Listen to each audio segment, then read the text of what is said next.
Hi everyone, this is today is October 20th, and I'm here with Michael, also known as Wise Pilgrim. How are you? I'm very good. I'm very good. Yeah, it's funny to do an interview with you because of course we've known each other for several years, Yeah. and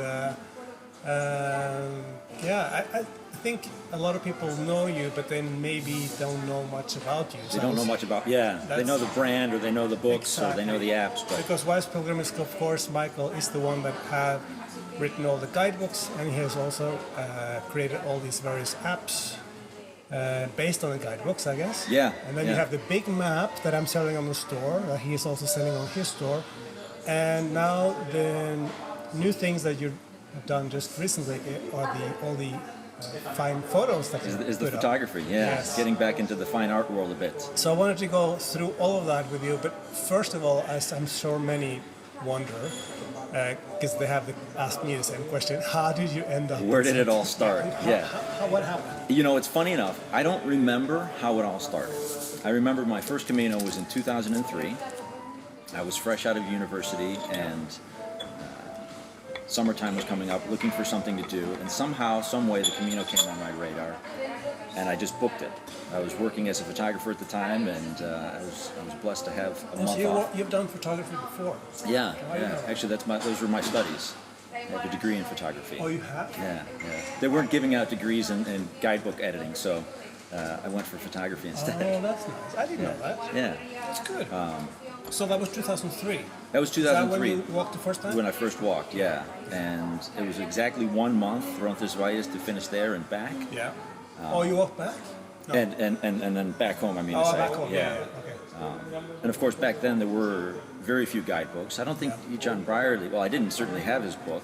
No, I think I talked to John, and I think he and I started the forum like a year after he started his book, so he probably wrote his first books in 2003 or something. Okay, yeah. So I had the trusty CSJ A4 folded guidebook, which served me very well. Good. And so did you get the idea of writing books already back then? No. It was the following year. Yeah, okay. It was the following year. I repeated as likely to happen. Yeah. I had a good buddy of mine who had just gotten out of the Navy, and we decided to walk together. And we were in an albergue for the first weekend it was open. The municipal albergue in Azofra had just opened, and we were unpacking plates and stuff. And I had sent a message to the CSJ like, "Hey, this albergue rather is new, and you got to get it in your book." And it was a couple years later that it finally got added, and it was then a couple years later that I thought maybe there's a better way to do this. Yeah. So I just started dabbling, and I launched wisepilgrim.com as kind of a hobby site. Yeah. I had big dreams for it. You know, as you've got notebooks of information, you're collecting all the stuff, and you're meticulously typing it all in. I was holed up in a little apartment in Iceland, just hammering away, learning programming.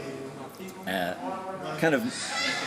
was a bit of a pipe dream. Of course, at the time you didn't sort of put yourself in the steps of the Pilgrims, but at the time there was no internet connectivity in rural Spain. You know, so the idea that somebody was going to be able to access this information didn't really work out. And so I just it stayed as a hobby. I'd update it from year to year as I walked.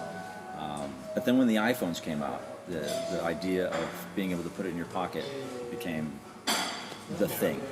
So it was in 2012 that I wrote the first So the app. first one was the Camino Frances, right?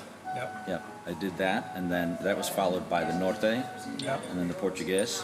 So the Camino Frances book is the red one. Yeah. I always go by the colors. That's the Norte right. is the blue one. And the Portuguese is the green one. The green one, Yeah. okay. And in that time, I'd been walking, meeting a lot of the people on the Camino, and it was in 2010, actually 2 years before the app came out. I met Rebecca, Rebecca Scott from Moratinos, fellow American and a fellow guidebook writer. And she had endeavored to write a guidebook for the Camino de Invierno, but had fallen ill somewhere around Monforte. And as I was passing through the Seta one December afternoon, she said, "Well, you should go do it." So I did exactly that, and that was my first foray into actually writing content that a pilgrim would eventually digest. So that was kind of the first step into getting the apps done. Good. And the apps were out there. I think I've published now 9 apps. Is that 9 Caminos? Nine different routes? Caminos, yeah. I didn't know that was that many. It was There's quite a few. There's more apps than there are books, simply because the demand for books needs to reach a certain level before it's affordable to print them. I'll put a link below in the video description to the Wise Pilgrim website and to the apps and everything, so people can have a look. So you did the book. So how was the transition from going from paper guides to...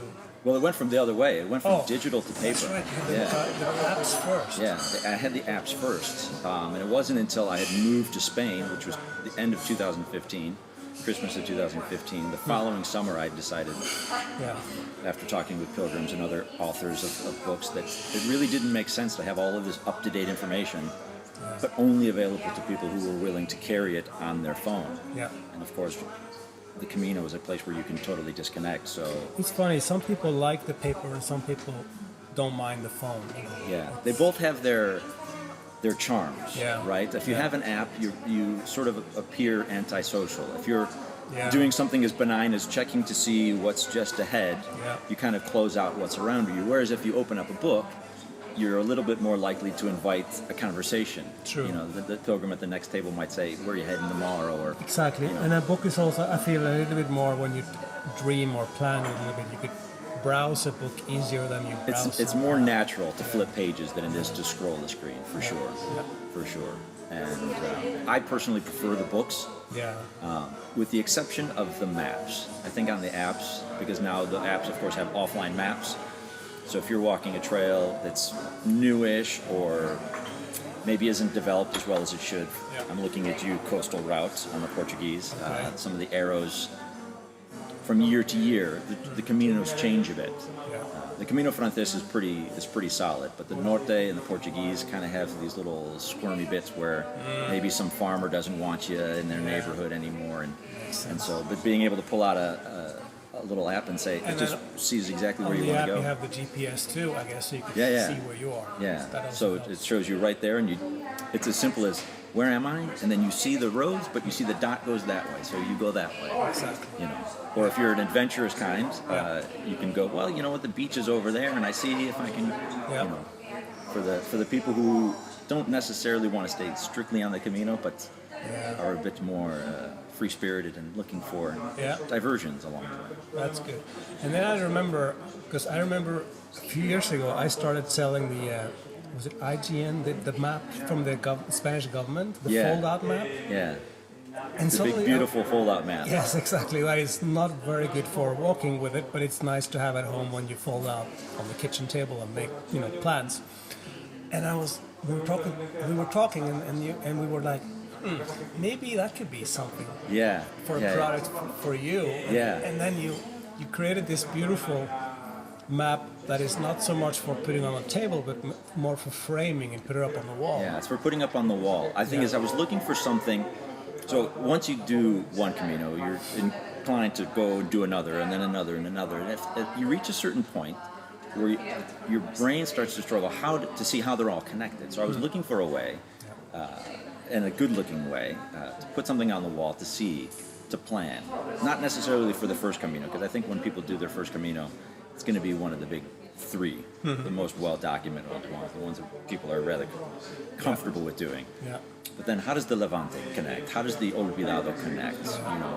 When you get to a certain town on the Camino and you see different arrows and you go, wait a minute, what is this? I've been driving through the Basque Country and I see signs for a Camino that I've never heard of before. So making this map was a good exercise in seeing how they're all connected. And I think a lot of people have gotten it, and a lot of people have it probably on their walls right now, and they're looking at it, planning their next dreaming. Walk. Dreaming. It's definitely a dreaming project. Exactly, which is what people do at home. And I do the same thing. I have it on an easel in my kitchen, blocking an ugly hole in the wall, and every now and again I go look at it and I go, you know what? That's my next Camino. It never is. There's always another one that pops up, or I get a text from a friend that says, what about the sureste? And you go, oh yeah, that's a possibility, Being in Spain, it's easier, because when we want to go somewhere, we just get a train ticket and we can dip our toes in for a week and see how it goes. Exactly.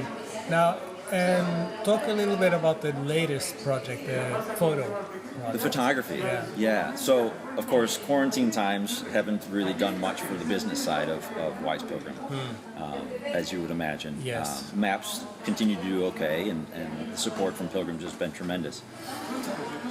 But having a summer to sit at home, mostly a springtime to sit at home and contemplate what it is that I wanted to do, I had started in previous years doing a portrait project of pilgrims. I had a little studio on the Camino in a bar near Santiago that pilgrims would walk through. They'd see the idea and they'd participate.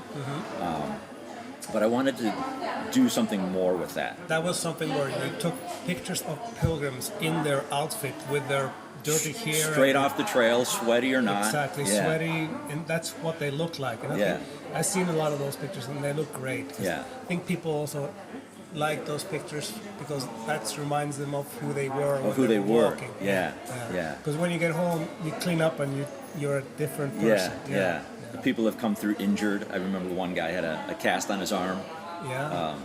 One woman had a really funny story. This Irish woman came through with these gigantic sunglasses on, and I said, Yeah. "You can't really. They don't work well in the photo." Yeah. And she said, "Well, the thing is," and she takes them off sort of timidly, and she had this enormous black eye. I said, "Oh heavens, what? How on earth did you get a black eye in the Camino?" And she said, "Taking a shower." Oh, She had turned on the nozzle, and the shower head was loose and flew off the wall, knocked her in the head. But she has a memory of it, and it actually made a really great portrait, and it told a really fun story. yeah. And I'd like to keep going with that, but as there's no pilgrims, I've instead set out to document the Camino and the little vignettes along the way and the trails, kind of going back into the world of analog photography, opening up the darkroom again and processing my own film and really making. So these photos, craft you of it. actually developed them yourself? Not all of them. No. Some are digital. Okay. Others are 35 millimeter. Some Yeah. are medium format. Yeah. When I return to the portrait project, when the pilgrims come back, I plan to do an even larger format because I think the expressions and all that detail needs to be captured and made big. Yeah. I would love to have a gallery exhibition of portraits alongside the incredible stories that pilgrims have. Yeah. I mean, you've been here with Yes. a door front on the Camino, and the people that come in and the openness of the pilgrims. Yes. The stories you hear just. And also when people arrive in Santiago, they have this need to talk about it. Yeah, It's they're all elated. built up and Yeah. Exactly. Yeah. And I think it's really important. And the thing is, we're all kind of one and the same. We don't have the same exact story, but hearing other people's stories makes us realize, it brings up the same sentiments in ourselves. Yeah. So you hear why people came or what they experienced along the way, and you go, Exactly. you can relate. Yeah. Yeah.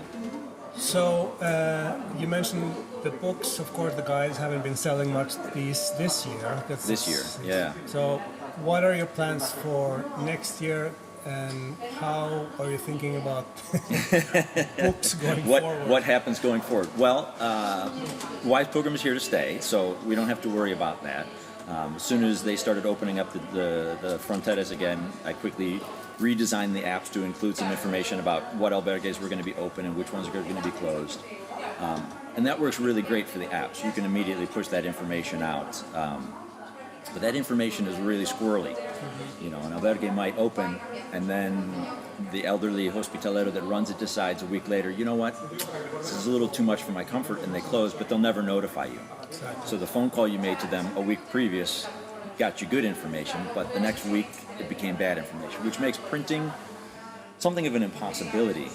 Really, it doesn't make any sense to print a new book. So instead, the idea is because myself and I'm sure many other publishers have a stock. 'Cause I've talked to other publishers, and they've been telling me that they're not going to do a 2021 guide. No, which is a pity because I think we were all envisioning a Jacobeo edition with a gilded cover and everything like this, Yes. but instead it's going to be PDF updates.